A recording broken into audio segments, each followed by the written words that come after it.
wapi? Ah. Nisikilize sasa kwa makini. Toa mzigo hapo, kampe yule mangi. Alafu yule mangi atakupa 50,000. Nini? Sasa kama anakudai si anakudai wewe ndugu yangu. Kama anakudai wewe. Mwambie bwana Jose kaniambia nilete hapa. Umpe akupe 50,000. Ukishachukua hiyo 50,000, toka hapo moja kwa moja nenda kwa yule mwanangu yule. Yule boda yule. Yule mpe hiyo hela. Mpe kwa ajili gani? Wewe sitaki kunichanganya bwana. Hiyo hela ina kazi yake bwana. Fanya hivyo kwanza afu tonge. Za mchana. Salama. Kwema. Sasa? Sijajua una mpango gani na hapa nyumbani kwako. Sema namuelekeza mara mwisho. Wewe usielewa nini? Usichukue hata 100, yani usichukue hata 100. Wewe chukua hiyo hela yote, mpelekee yule boda. Yule boda ndo anajua 100 atanipataje. Kuna vitu nataka nimwagize.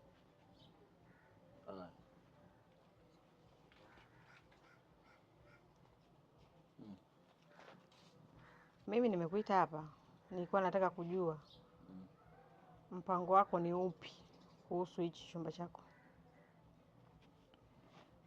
Kuhusu chumba hapo? Mimi hapo sina mpango mwingine, na nafikiri mara mwisho tuliongea kuhusu marekebisho, si ndio Na kuhusu marekebisho kama nilivyofanya, ule mlango mimi nimeutoa, nimeweka ule wa aluminium tayari kwa kule ndani. Ule tayari, ule wa hapa shawacha hivyo, nimebadilisha tu rangi mule. Sasa sijajua unataka ukaone au unataka vipi? Sababu mimi nilichofanya tu nimebadilisha mlango, nimebadilisha rangi basi. Yaani mimi hapa nataka kuwe kama kwangu. Mimi nikitoka hapa naenda nyumbani kwangu kabisa nilipojenga. Yaani mimi nataka nikitoka hapa niwe tayari nimeshafanyaje? Nimeshajenga. Hata kama mtu mwingine anakuja anahamia, anaona yeye mwenyewe kulikuwa na sehemu fulani, unajua si vijana. Ndio maana mimi nikakuomba. Kaona bwana mkubwa hapa cha kufanya hapa jinsi hapa kulivyo ni palembe fulani hivi. Kiasi kwamba hata mtu mwingine akija anaona sehemu fulani mtu unaishi Kinyamwezi. Ndio vitu nilivyokuwa navitaka mimi. Mimi nimekuuliza hivyo kwa maana moja. Ngoja. Umeona? Mimi nakutumia message. Nakutumia message maelekezo yote. Sababu wewe unakuwa kama mtoto mdogo, nakutumia message. Kuna vitu navifanya hapa. Watu ofisini.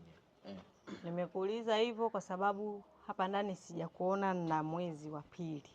Nikikuona mara moja sikuoni kama yule mtu ambaye unaishi hapa permanent.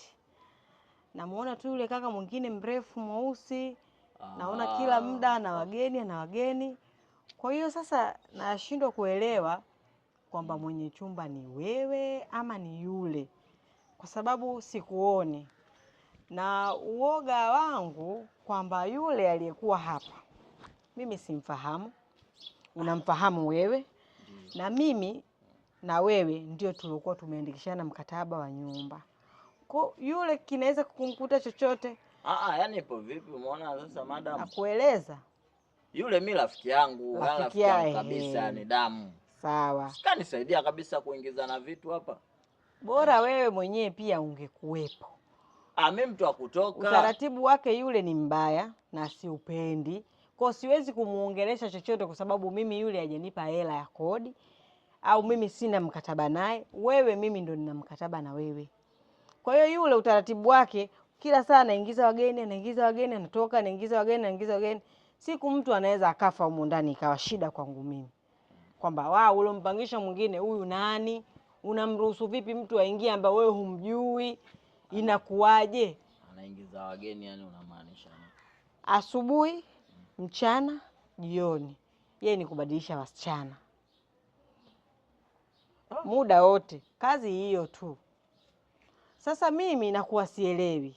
Sasa kama wewe hapa uishi hapa, yule ndo anaishi hapa, nimpe taratibu za hapa za kuishi, mkataba uhamie kwa yule, kwa jina la yule, wewe kama unahama uhame.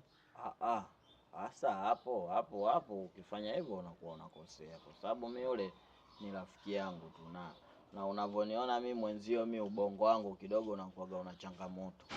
Kwa hiyo kuna muda naweza nikasahau funguo nimeweka wapi. Kwa hiyo mimi nikitokaga hivi namwachia yeye funguo, ndio mimi naenda hivi jobu, kwa sababu yeye si upo hapa mtaani. Kwa hiyo mara moja kweli anakuwa anakuja hapa, siku nyingine mimi mbona nipo, unasema hujaniona miezi miwili, mimi nipo. Yaani mimi nipo kabisa hapa nipo. Sema ndo nikitoka ile alfajiri nikirudi night sana. Ila yule mimi rafiki yangu kabisa, yani yule mimi namjua kindaki. Chumba kimoja ni mtu mmoja. Chumba kimoja hawaishi watu 3, 4. Ukiuliza sehemu zote, hata kiutaratibu hata kisheria, chumba kimoja ni mtu mmoja. Sasa amua kubaki wewe ama abaki yule. Hicho mimi ndo ninachokihitaji. Sasa anabakije yule, kodi nalipa mimi. Sasa kama unalipa wewe, yule sitaki kumuona. Naona biashara zake zimekuwa ni nyingi sana. Sitaki kumuona yule. Kama ni wewe ubaki wewe. Ila si anakuwa kama mlinzi. Sababu yule anakuwa kama mlinzi. Umeona? Ndio maana anamwachia funguo. Yaani yule anakuwa mtu fulani wa kuangalia. Mimi kichwa changu kina mambo mengi, madam. Kichwa kina mambo mengi. Wewe unakuwa uelewi tu. Kwa hapa cha kufanya sasa, kama yule asiwe anakuja hapa, itakuwaje? Au ndo tuwe tunamzuia aje tuna mwanamke wake mmoja amtambulishe huyo. Yule mimi kwa kweli hapa simuhitaji. Ndio maana nikakwambia option unayo wewe, kwamba wewe kama haupo hapa anabaki yule, nijue niko na yule, naandikishana mkataba na yule. Kama upo wewe, basi mimi najua chumba kimoja ni mtu mmoja, na sio dangulo ambalo wanaingia watu tofauti. Hapana, kwa sababu humu ndani hujapanga peke yako. Kuna familia za watu, kuna watu tofauti, kuna nini. Kwa hiyo usionekane kama hii nyumba kama nyumba ya watu wasiojielewa, watu wa ovyo. Hapana. Kwa kweli, mwisho wa siku akikosa mtu huko, anaweza kuchukua wake za watu humu ndani, ikawa shida. Naweza nyinyi mkaama, mkaniacha mimi msala. Ile nyumba ukiishi unachukuliwa mwanamke wako. Hapana.